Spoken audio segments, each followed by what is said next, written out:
بسم اللہ الرحمن الرحیم۔ السلام علیکم ناظرین۔ ایک روز حضرت سیدنا عثمان غنی نے حضور صلی اللہ علیہ وآلہ وسلم کی دعوت کی۔ جب دونوں عالم کے میزبان حضرت سیدنا عثمان بن عفان کے مکان پر رونق افروز ہوئے تو حضرت عثمان غنی آپ کے پیچھے چلتے ہوئے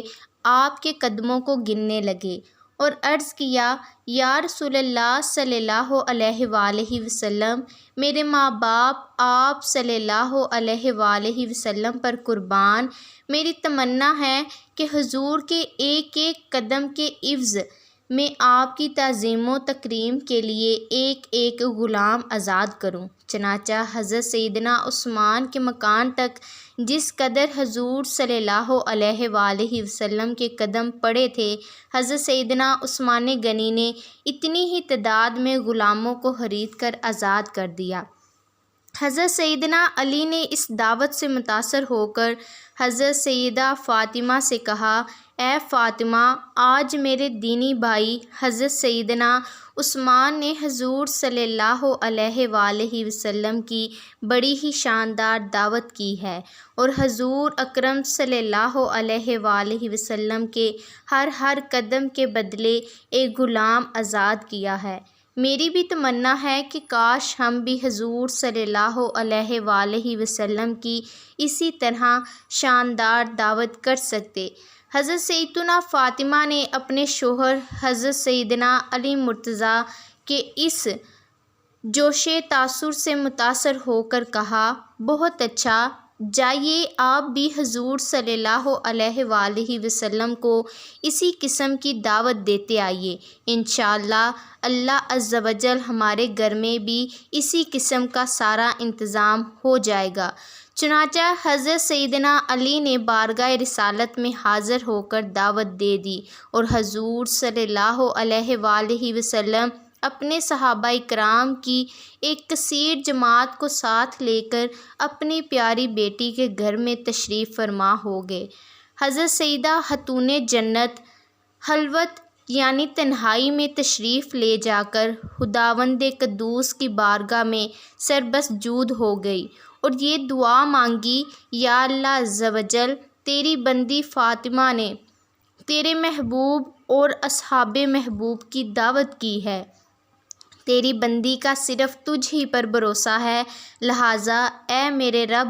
تو آج میری لاج رکھ لے اور اس دعوت کے کھانوں کا تو عالم غیب سے انتظام فرما۔ یہ دعا مانگ کر حضرت سیدتنا بی بی فاطمہ نے ہانڈیوں کو چولہوں پر چڑھا دیا۔ خداوند تعالیٰ کا دریا کرم ایک دم جوش میں آ گیا اور اس رزق کے متعلق نے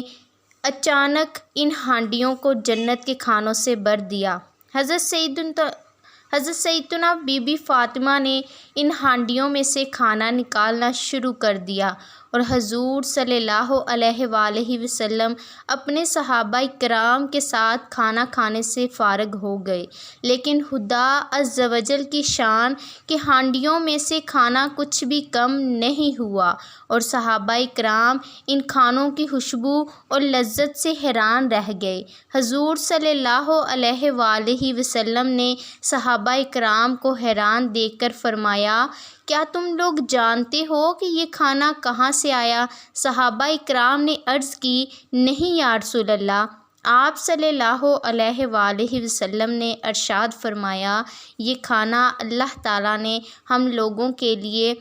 جنت سے بھیج دیا ہے۔ پھر سیدتنا فاطمہ گوشہ تنہائی میں جا کر سجدہ ریز ہو گئی اور یہ دعا مانگنے لگی، یا اللہ، حضرت عثمان نے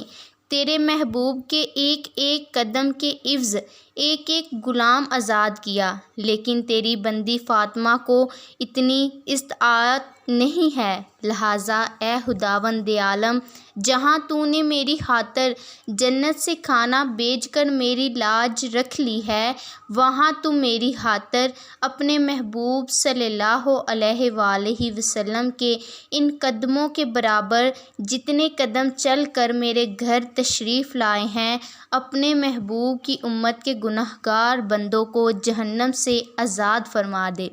حضرت سیدتنا فاطمہ جوں ہی اس دعا سے فارغ ہوئی، ایک دم یعنی اچانک حضرت سیدنا جبرائیل یہ بشارت لے کر بارگاہ رسالت میں اتر پڑے کہ یا رسول اللہ صلی اللہ علیہ وآلہ وسلم، حضرت فاطمہ کی دعا بارگاہ الہی میں مقبول ہو گئی۔ اللہ تعالیٰ نے فرمایا ہے کہ ہم نے آپ صلی اللہ علیہ وآلہ وسلم کے ہر قدم کے بدلے میں 1,000 گناہگار کو جہنم سے آزاد کر دیا ہے۔